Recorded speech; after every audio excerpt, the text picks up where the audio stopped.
आज के इस युग में जब सारे विश्व में कोविड-19 का प्रकोप है, आप भारत में अगर देखें तो पिछले कुछ दिनों में काफ़ी बड़ी मात्रा में कोविड के मरीजों में म्यूकरमाइकोसिस जो कि पोस्ट कोविड पेशेंट में आज देखने में आ रहा है, हम इससे कैसे बचें और इसमें क्या ऐसी स्थिति है, क्यों हो रहा है ये, इसके बारे में आपको जानकारी होना चाहिए ताकि हम इससे बचाव कर सकें।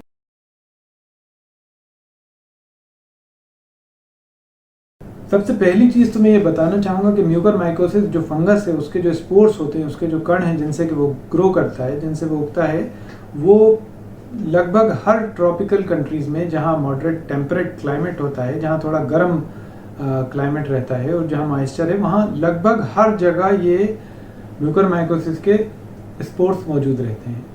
यहाँ तक कि हमें हमारी नाक में, हमारे फेफड़े में ये स्पोर्स आज भी मौजूद हैं। इनसे इन्फेक्शन नहीं होता क्योंकि हमारी नाक में ऐसा सिस्टम है जिसमें हम जो हमारी इम्यूनिटी के लेवल्स हैं वो इसको बहुत आराम से मैनेज कर पाते हैं।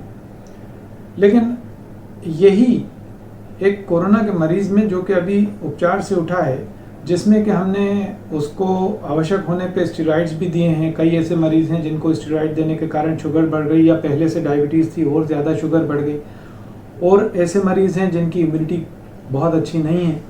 तो ऐसे मरीजों में ये संक्रमण उस समय बहुत ज़्यादा होता है और इसको हम कहते हैं अपॉर्चुनिस्टिक इन्फेक्शन है। ये एक इम्यूनो कॉम्पिटेंट व्यक्ति है जिसके इम्यून सिस्टम बहुत अच्छा है, उसको किसी भी हालत में ये फंगल इन्फेक्शन नहीं होगा, जबकि इसके स्पोर्स उसकी नाक में मौजूद है मगर फिर भी उसको इन्फेक्शन नहीं होगा।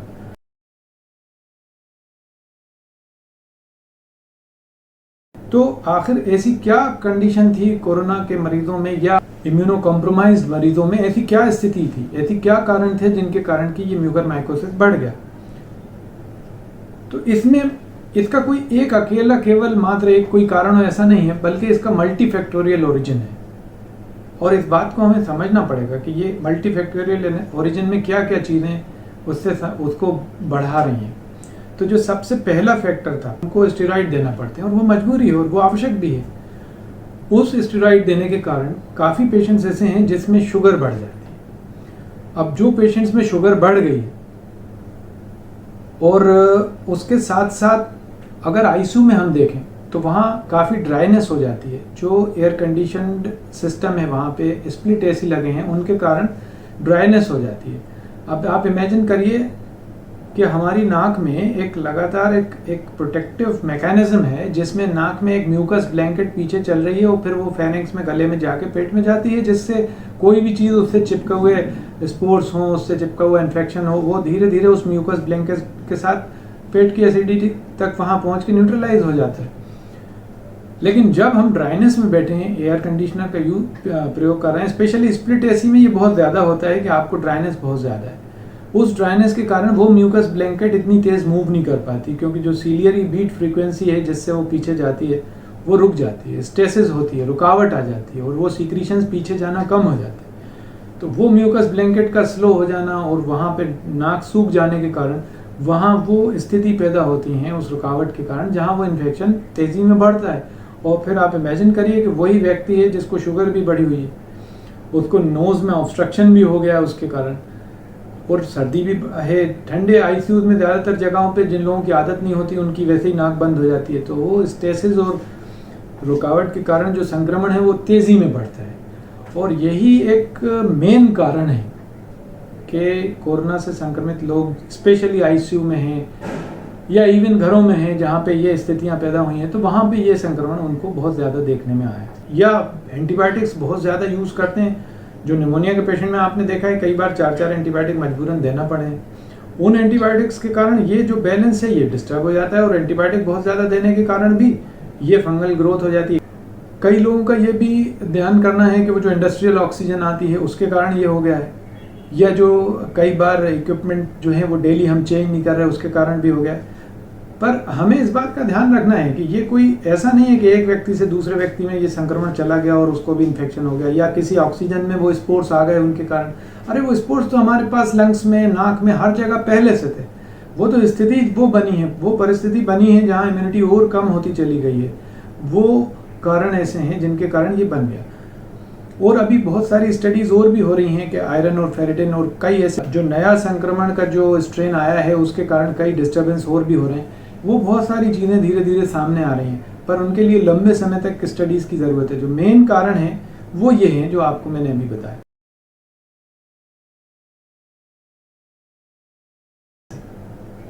तो बहुत साधारण तरीके, बहुत ही सस्ते कई ऐसे मेजर्स हैं जिसमें कोई खर्चा भी नहीं होता। अगर हम उनको अपनाएं तो इससे बचना बहुत आसान है। नॉर्मल फिजियोलॉजी को बढ़ाते हुए अगर हम जल नेदी कर रहे हैं तो वो म्यूकस ब्लैंकेट तेज़ी में पीछे जाता है, तो उससे वो फंगस के इनिशियल स्टेज के फंगस बहुत जल्दी वॉश होके और क्लियर हो जाते हैं, और उसमें वो नाक साफ रहेगी, उसमें इन्फेक्शन कभी भी ग्रोथ तेज़ी में नहीं करेगा। और अगर थोड़ा बहुत ग्रो कर गया तो वो नॉर्मल फिजियोलॉजी के थ्रू ठीक हो जाएगा। पेट में जाने के बाद ये म्यूकरमाइकोसिस बहुत अच्छी तरीके से कंट्रोल हो जाता है। इसी के साथ साथ अगर हम पेशेंट ऐसे हैं जो असिस्टेड वेंटिलेशन पे हैं, उनको हम मॉइस्ट ऑक्सीजन देते हैं, उसका मॉइस्चर लेवल और बढ़ा दें, और उसमें मदद करने के लिए हम सलाइन स्प्रे डाल सकते हैं उसकी नाक में, या वो उसको नेबुलाइज कर सकते हैं, क्योंकि यही जो स्थिति लंग्स नाक में बन रही है वही स्थिति लंग्स में बनती है, वही ड्राइनेस वहाँ होती है, वही म्यूकोसिलियरी क्लियरेंस अगर वहाँ रुक जाए स्टेसिस के कारण वहाँ भी म्यूकरमाइकोसिस हो सकती है, जो कि रिपोर्टेड है। तो इन सभी से बचने के लिए चाहे मॉइस्चर हम नेबुलाइजर्स के जरिए लें या हम सलाइन स्प्रे ले लें, इन चीज़ों का रेगुलर आईसीयू के पेशेंट्स में यूज़ हो तो हम बहुत हद तक इस समस्या से को रोक सकते हैं। और कई जगहों पे जहाँ ज़्यादा सीरियस केस हैं, जहाँ पे सस्पेक्टेड केसेस हैं, जहाँ हमें एक बार ऐसा लगता है कि ये इनको संक्रमण शुरू हो चुका है, कहीं छोटी मोटी कंप्लेंट्स हैं, तो वहाँ नेजल एंडोस्कोपी द्वारा हम अर्ली डायग्नोसिस कर सकते हैं। इवन नेजल एंडोस्कोपी करने से पहले आईसीयू के बहुत सीरियस पेशेंट्स हैं जिसमें हम एम्फोटरसिन बी का इस्तेमाल कर सकते हैं, मिथिलीन ब्लू का इस्तेमाल कर सकते हैं स्प्रे में, नेबुलाइजर्स में। और अभी जो अवेलेबल है एम्फोटरसिन बी का ऑइंटमेंट, अगर हम उसे लिक्विड पैराफिन में मिलाएं, जैसा कि आप अभी चित्र में देख, ये एम्फोटरसिन बी लोकल स्प्रे करने के बाद उसमें, क्योंकि वो उसमें वहाँ इतनी मात्रा में ही ये 1% कंसंट्रेशन का ट्यूब है, और इसके स्प्रे करने के बाद वहाँ म्यूकरमाइकोसिस की ग्रोथ का कोई चांस नहीं रहता। तो ये प्रिवेंशन हम कर सकते हैं, और ये बहुत ही कॉस्ट इफेक्टिव प्रिवेंशन है। सारे आईसीयू और सारे मेडिकल स्टाफ को इसकी जानकारी होना चाहिए कि हम इसको अपने आईसीयू के पेशेंट में जहाँ शुगर कंट्रोल बहुत अच्छा नहीं है, हम एक मोटा मोटा शुगर कंट्रोल कर रहे हैं, वहाँ पे ये भी यूज़ कर सकते हैं ताकि ये प्रिवेंशन हो सके। इम्यूनो कॉम्प्रोमाइज पेशेंट में यही इन्फेक्शन कान में भी होता है, वो कई तरीके के फंगल इन्फेक्शन कान में होते हैं। अभी आमों का सीज़न है, बहुत सारे ऐसे बच्चे हैं जिन्होंने आम ज़्यादा खाए, उनको तो कोरोना नहीं हुआ है, लेकिन मैं ये देखने में आया कि इस तरीके के संक्रमण उन लोगों में जहाँ शुगर सडन इनटेक बहुत ज़्यादा हो गया और थोड़े समय के लिए शुगर बॉडी में बहुत ज़्यादा बढ़ गई, तो उन लोगों में ये फंगस कान में भी देखा गया है। और केवल मात्र यही फंगस नहीं, इम्यूनो कॉम्प्रोमाइज पेशेंट में हम जानते हैं मैलिग्नेंट ओटाइटिस एक्सटर्ना में वो बैक्टीरियल इन्फेक्शन और मिक्स्ड इन्फेक्शन के साथ म्यूकरमाइकोसिस भी होता है। तो जो इम्यूनो सप्रेस्ड पेशेंट हैं या सडन शुगर इनटेक बहुत ज़्यादा है, उन लोगों को इस बात का ध्यान रखना चाहिए कि यही फंगल इन्फेक्शन ये प्राइम बेसिक कारण हैं जिनके कारण अभी हम कान में अगर स्टेरॉइड ईयर ड्रॉप यूज़ करते हैं तो थोड़े समय के बाद हम ये देखते हैं कि ये फंगल ग्रोथ बहुत ज़्यादा बढ़ जाती है, या एंटीबायोटिक्स बहुत ज़्यादा यूज़ करते हैं।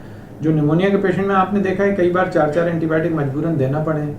उन एंटीबायोटिक्स के कारण ये जो बैलेंस है ये डिस्टर्ब हो जाता है, और एंटीबायोटिक बहुत ज़्यादा देने के कारण भी ये फंगल ग्रोथ हो जाती है। कान में ऐसा अक्सर देखा गया है कि एंटीबायोटिक एयर ड्रॉप्स दिए हमने और कान में फंगस हो गया, स्टेरॉइड एयर ड्रॉप दिए कान में फंगस हो गया।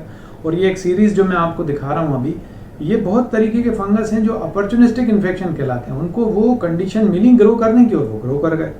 बाकी मैनेजमेंट आप सभी लोग जानते हैं, गवर्नमेंट के जो ट्रीटमेंट के प्रोटोकॉल्स हो चुके हैं वो बहुत बढ़िया प्रोटोकॉल्स हैं। उसमें वो सारी चीज़ें कई जगहों पे उन चीज़ों का, या उसके बाद जब आंखों पे प्रकोप आता है उसकी सर्जरी, और वो सारी चीज़ें जब ब्रेन पे जाए या साइनस में या दांतों तक जाए, तो आप ये जानते हैं कि उसके बहुत सारे सर्जिकल ट्रीटमेंट है। लेकिन यहाँ इंपॉर्टेंट, सबसे इंपॉर्टेंट चीज़ है अर्ली डायग्नोसिस। और मैं समझता हूँ उससे भी इम्पॉर्टेंट चीज़ है कि जो हम अवेयरनेस पैदा कर पा रहे हैं, जन साधारण में जो अवेयरनेस जरूरी है, आवश्यक है, वो हमारे मीडिया से, न्यूज़पेपर्स के थ्रू जा रही है। धीरे धीरे आप सभी लोगों को इस बात का ध्यान हो रहा है कि वो अनावश्यक स्टेरॉइड नहीं लें।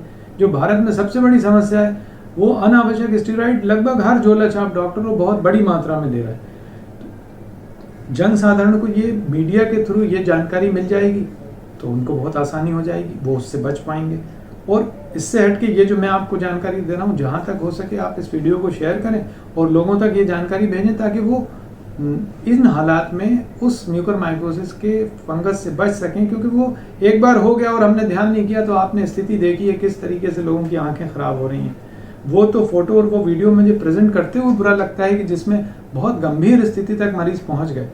और मैं समझता हूँ शायद ये हमारी गलती थी कि हमने उनको अर्ली डायग्नोसिस नहीं कर पाए और मजबूरन हमें ऑपरेट करना पड़ा, जो बहुत ही म्यूटिलेटिंग सर्जरी होती हैं। उसमें इवन सर्जरीज में और उसके बाद जब वो बहुत ज़्यादा बढ़ जाता है तो लगभग 44% से ज़्यादा उसमें मॉर्टेलिटी है, उसमें पेशेंट हम नहीं बचा पाते उनको। तो हमारा अर्ली डायग्नोसिस हमारा मकसद होना चाहिए और इसके लिए ये मेहनतें हैं जो मैंने आपको बताई।